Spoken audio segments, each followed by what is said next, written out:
1994 and 2001. You are like some of the older ones like me, old school. You have a postgraduate LLB. Indeed, Right. Chair. Yeah. I've also attended several courses as part of my training as a prosecutor, which I list in paragraph 9. In paragraph with the heading, the Investigating Directorate Against Corruption, I set out what the IDEC came about, and I want to believe, Commissioners, paragraph 10, 11, and 12, which deals with the setting up of the formerly ID and now IDEC by the President through a proclamation in 2019 has been dealt with by some of the witnesses. I'll therefore maybe starts from paragraph 13, if it's in order. Yes, yes. On 13 October 2021, I was issued with an authorization by then ID Advocate Hermione Granger, the then investigating director of the Investigating Directorate, to exercise powers as set out in Section 24(2) of the National Prosecuting Authority Act 32 of 1998, and to appear on behalf of the state in criminal proceedings, appeals, and matters arising from criminal proceedings instituted by the Investigating Directorate in all jurisdictional areas and courts within the Republic of South Africa, in respect of any offence envisaged in Section 7, subsection 1, read with Proclamation 20 of 2019, and Section 28, 1, paragraph C of the National Prosecuting Authority Act 32 of 1998, and I attached as Annexure PS1 the authorization. On the very same day, 13 October 2021, together with the rest of the other deputies in the office, I undertook an oath of office before then Judge Ledwaba, Acting President Ledwaba, Deputy Judge President of the Gauteng Division of High Court, Pretoria. I'm glad you corrected it yourself. Thank you, Because Commissioner. that was my note here. Thanks very much, Commissioner. Yes. And the oath was to uphold and protect the Constitution and the fundamental rights entrenched therein and enforce the law of the Republic of South Africa without fear, favor, or prejudice, in accordance with the Constitution and law, as the circumstances of any particular case may require. I've attached to my affidavit the copy of the oath as PS2, Annexure PS2. Paragraph 15, within IDEC, my functions are principally the prosecution and the management and oversight of a group that deals with high-level corruption cases in the public and private sector. The group comprises of senior and junior state advocates, that is prosecutors, and then lead investigators, criminal investigators, financial investigators, as well as chief financial investigators, a data analyst, and a project manager. At the relevant time, IDEC operated through 4 groups, each headed by a deputy director of public prosecutions and a project who would then also be a project owner to cases under such groups. I headed the group dealing with high-level corruption in the public and private sector, as aforesaid. My colleague, who's now on pension, Advocate Lowe, oversaw cases in the security cluster, largely emanating from the intelligence services and the police. Advocate Anne-Marie Friedman oversaw ESCOM-related matters, and the late Advocate Dobada oversaw the Transnet-related matters. Following Advocate Dobada's passing, his group was taken over by Advocate Vedboy, who was a Deputy Director of Public Prosecutions on contract. Each group carried both historical matters and matters generated from the recommendations of the commissions of inquiry.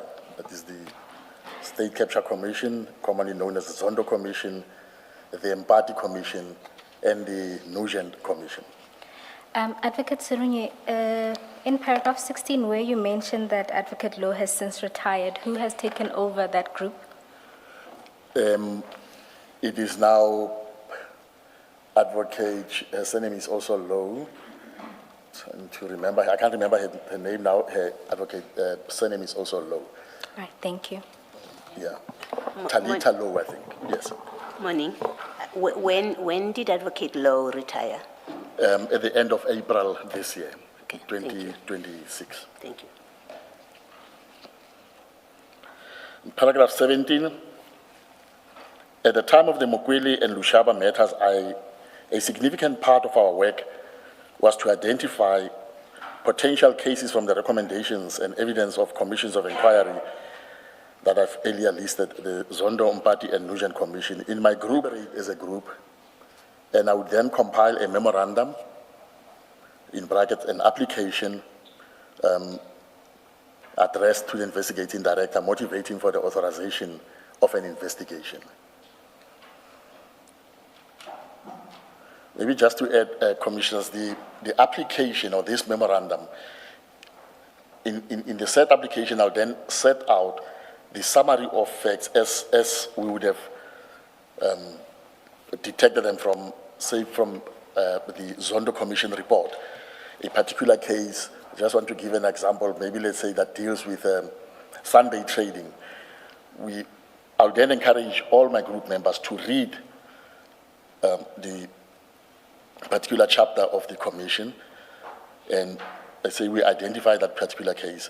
We then summarize the evidence, and which is then going to form part of this application that I'm directing to the ID.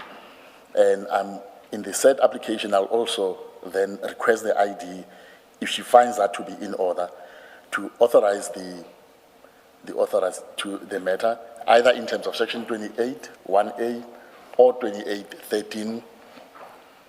And I also, in the application, ask her to authorize the designation of the officials that I would have listed in the application: financial investigators, data analysts, and so on. And the ID will then consider the application, and if it's approved, we then get a feedback via the project manager. Then we start working on the matter. Purely out of interest, how would you identify cases that you would end up dealing with? Do you just rake through the record and say, oh, there's another one? You continue, there's another one, and then you deal with those. How exactly would you?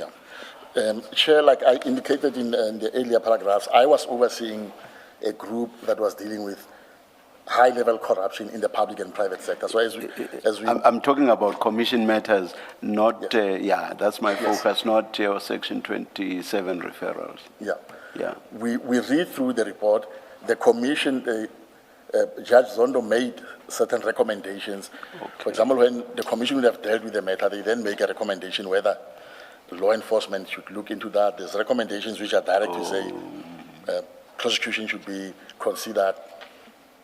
And we follow those type of cases where recommendations that would direct you to, and then you go to the relevant parts of the report. That is correct. Okay, all right, all right. And then, Advocate Serunye, in terms of the designation, when you give it as part of the application, do you indicate the individuals who will be forming part, or who exactly chooses the composition of that team? That is true, Commissioners, I do. In the application, I include a list of names of people. And so it would be the DDs in their applications who would designate who would form part of the team? Indeed. Always in each of these cases, there must be a deputy director of public prosecutions who's the project owner, who's heading the group. And I must then have a balance of officials, a lead criminal investigator, a lead financial investigator, and maybe a junior criminal investigator and a junior financial investigator, prosecutors. Depending on the complexity of the case, I might have maybe two senior state advocates and a junior, and try and balance the team like that, including a data analyst and so on.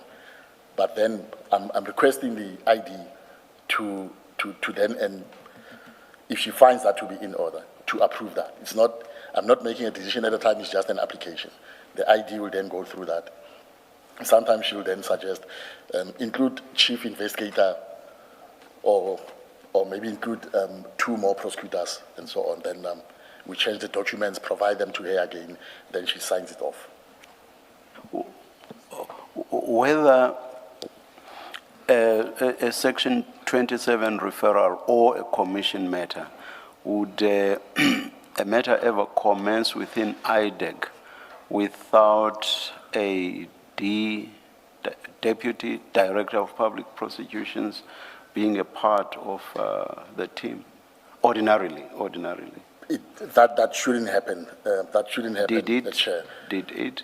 Ordinarily, did it ever happen? There must Let's not talk about the matters that we are dealing with now. Yeah. Ordinarily, would that ever happen?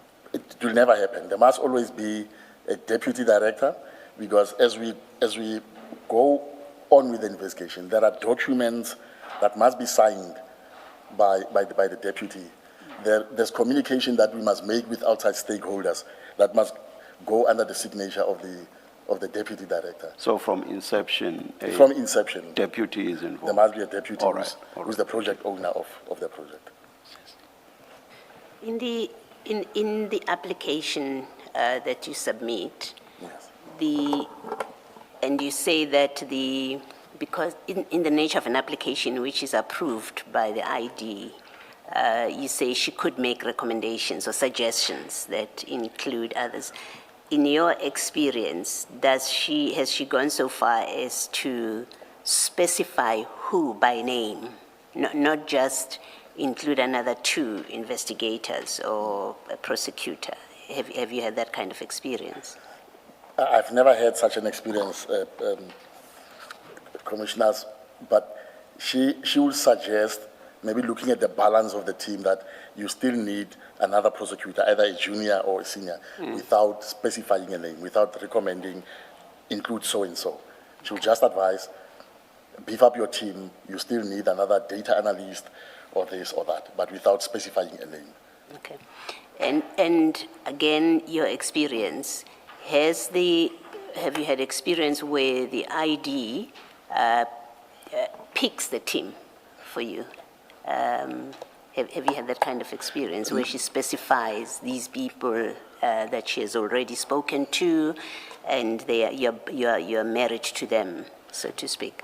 I've never had such an experience, commissioners. It has never happened. Thank you. Yes. I'm sure when you say it has never happened, you're not talking about the cases that we're going to be dealing with now. I mean, in general, it has never. Because on the face of it, it appears that what Commissioner Baloyi is asking is exactly what happened. That which you say has never happened appears to have happened in this instance. Indeed, Chair, but Yeah. the question, as I understood it, was, in my experience personally, has the ID ever recommended to me that a particular person or team be, and that has never happened to me. Okay, all right. From paragraph 18,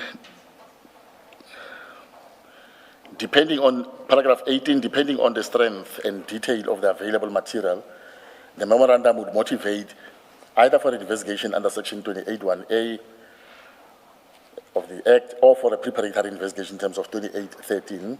Such memoranda were ordinarily prepared and issued in my name as the DDPP responsible for the group.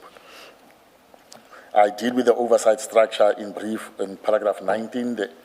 Advocate Serunye, before you deal with the oversight structure, just to understand in the drafting process of these applications, whether you are motivating for 28(1) or 28(13), who all is involved in that? Is it you or is the entire team involved in the process of drafting?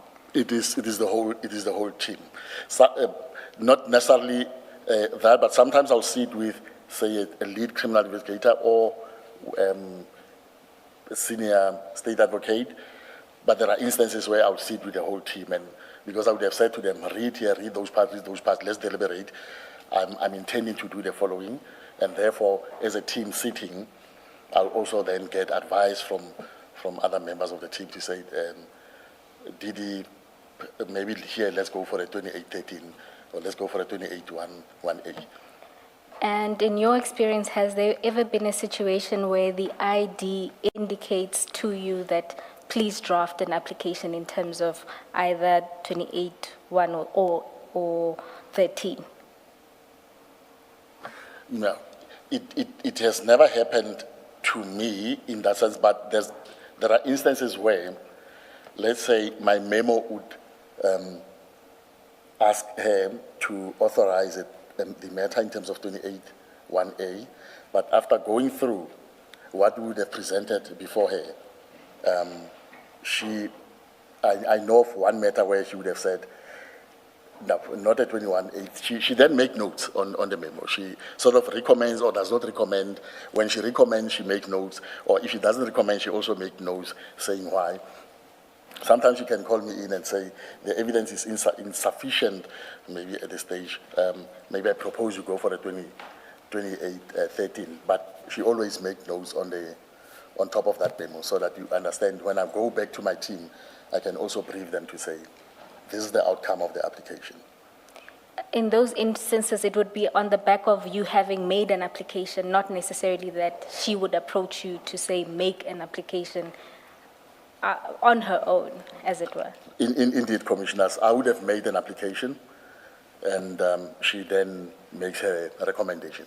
She has never approached me to say, I want you to do an application for this specific matter or for that specific matter. Neither has she ever said to me, include so-and-so in the application and don't include so-and-so in the application. Right, thank or you. in the matter, at least. Thank you. You can proceed with the oversight structure. All right. On paragraph 19.1, the investigating director, Advocate Andrea Johnson, heads the unit. The head of investigations and operations, the position is held by Mr. Matthew Sisoko. He sits at the same level as deputy directors and reports directly to the investigating director. Maybe you can just explain there. We have the ID as the head, and we have the 4 deputies directly underneath the ID. All of us reporting directly to the ID, and Mr. Sisoko is sort of on the same level with us, reporting to the ID. But we also on dotted lines report to him. He calls meetings, and we brief him on the cases because he has to directly report to the ID.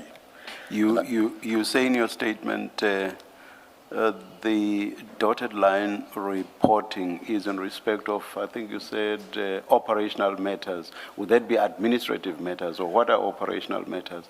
Because you say regarding your work, you report directly to the ID. I just want to have an idea of operational matters. Yes. Chair, we report to Mr. Sisoko on, we brief him as the investigation, as we're busy with the investigation, we even make reports, quarterly reports, and there's a structure which he's heading, where on a monthly basis we meet and we then present these cases to him with a view that he will then brief the ID on how far the cases are, where we need resources, we'll inform him, where we're having challenges, we inform him. Let me tell you where my confusion is. If you report to him about the progress of the matters, I would have thought that that relates to your work, about which you say you report directly to the ID. Do you see my confusion? I get that, Chair. And, maybe we... And yet you say there is a distinction in that you report to him Yeah. On operational matters. That's why I was saying these operational matters, are they perhaps administrative matters, but on what you've just said now, it seems you report to him in relation to your work as well.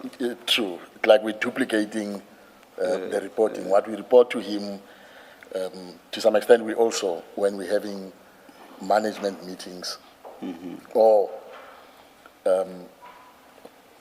meetings with the ID where we'll be deliberating on a specific matter, we also raise the same issues with her. It seems to me there are no bright lines as to the difference in terms of what you report to him and what you do not report to him. There are no. I'll agree with that, Chair. That's why I'm saying we sort of find ourselves reporting the same issues again to the ID when we meet with her. Not that it matters for present purpose or in the bigger scheme of things. I don't think. Yeah. All right. Thank you, Chair. Please. Yes. Can I just, on this same question, I also wanted to understand the difference between the kind of reporting that you do, and more specifically, the purpose that you give reports to the ID as the matter is rolling, and the reports that you give to Mr. Sissoko, what the purpose is. And behind my question, I've sort of tried to give myself an answer that if you want decisions about a course of action that you are thinking of following, for example, we are now ready to get people arrested and presented to court. It seems to me that would be the kind of decision or report that would go to the ID. And then I'm not sure what Mr. Sissoko, the report to Mr. Sissoko would be, its purpose, what does it serve? Yes. Indeed, Commissioners, what we report to the ID when we're ready with the takedown, those are issues that we'll discuss with the ID. We have a briefing where we take her through the evidence that we have, and decisions will then be made at that level. If she's of the opinion that you're still lacking on this or that, she has a right to advise. With Mr. Sissoko is on a monthly basis. There's this structure where we report, and if we're having problems of resources and so on, we report to him. We ask for those to be provided, and he can then help with those. If it has to be issues that he takes up with Human Resource Department, he does that on our behalf. But I want to believe that the purpose of that is for him to also then, when he reports to the ID, to say, this team in relation to this matter, this is where they are, and these are the challenges that they are having, and so on and so on. And is it a requirement